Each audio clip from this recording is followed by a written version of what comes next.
Hey, it's Eiley. You're listening to Pure Light.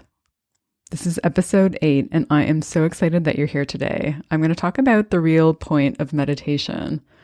And the thing that inspired this post, I just saw on social media. Liz Gilbert posted on how her mind was spinning out of control, and it made me grateful for the fact that I meditate. And meditation was not something that I ever saw as being part of the plan for my life. So I'm going to share with you today the story of how I got into it, because it was ultimately an accident. And then I'll also talk about what I think the biggest benefit of it is. So what is the real point of doing it? So the first time that I tried meditation was when I was in university.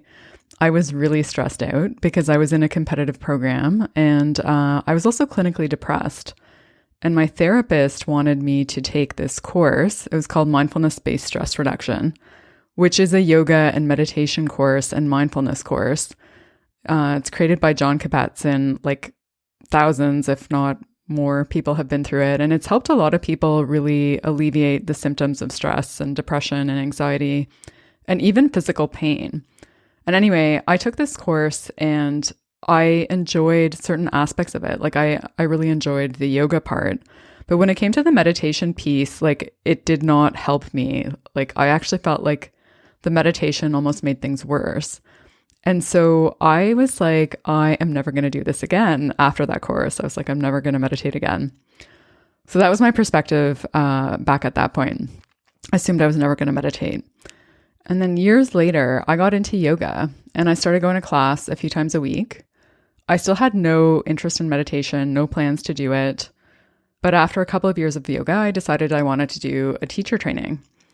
And so I did my first yoga teacher training, and that was a month-long intensive. And in that month-long intensive, we did some meditation. So we did some sitting meditation. We also did some yoga nidra. And if you're not familiar with yoga nidra is basically like a deep, conscious relaxation exercise that you do lying down on your back. And I quite liked that. I did not like the sitting piece. I found it really boring and annoying, and I thought it was kind of useless still at that point in time, which is interesting now to think back on. Anyway, so I was still kind of like, yeah, I'm not going to meditate. This just isn't for me. And that teacher training I did overseas. I did it in Bali.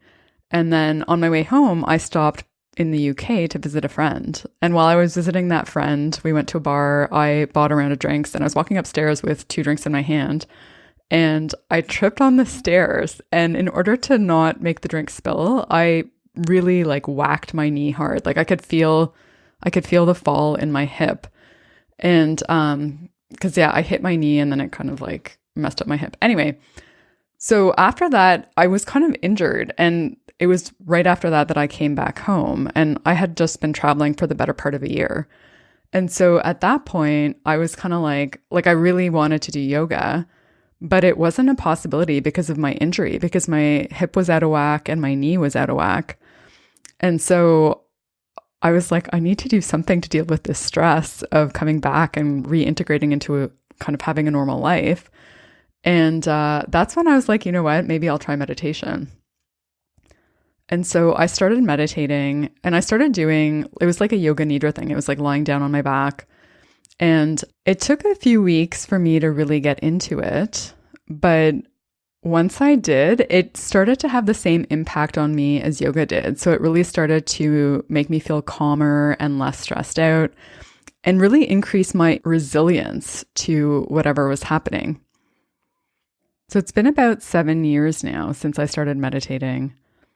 And there are many benefits to meditation that include things like relaxation and feeling less stressed out. But I think from my perspective, the biggest point of meditation is to change how you relate to your thoughts. Because meditation gives you the power to choose which thoughts you want to believe and which thoughts you want to entertain. So before meditation, my mind was quite busy, and most of my thoughts were automatic or compulsive. So, things would be happening, and then my mind would be constantly reacting to things. And then I would have emotional reactions that would be triggered by the mental reactions. And so I was constantly kind of like trying to what's a good way to put it? Like I was constantly at the whim of my mind or at the mercy of my mind. And I think I just accepted that my thoughts were true without even really thinking about it. So to use an analogy here, before I started meditating, it's almost like I was drowning in like a really choppy ocean. And I wasn't even aware I was drowning. Like I was struggling just to kind of stay at the surface and survive. Whereas after meditation, it's like you're on top of the ocean. So you're surfing or you're just kind of floating, but you're choosing which waves you want to take. So you're not just out there at the mercy of the ocean. You are actually moving forward in the direction that you want to go while riding the waves of your choosing. To put it in the words of Jon Kabat-Zinn, you can't stop the waves, but you can learn to surf. Ultimately, what this helps you realize is that you are not your thoughts. You're the consciousness observing them. So you don't have to believe your thoughts. You don't have to get caught up in them. You don't have to identify with them. You don't have to believe them by default. You don't have to try to fight them, the ones you don't like. You can just let them be whatever they are. I've written about getting into meditation before, and I also made a video of it a couple of years ago. I'll put links to that in the show notes. I'll also include a link to a meditation that's really good if you have negative thoughts. So if your thoughts start to spiral out of control, it's one where you can actually learn to welcome those thoughts and then let them go. If you enjoyed this episode, please share it with someone else who you think it would help. Thanks so much for listening. Until next time, may you be guided by your light.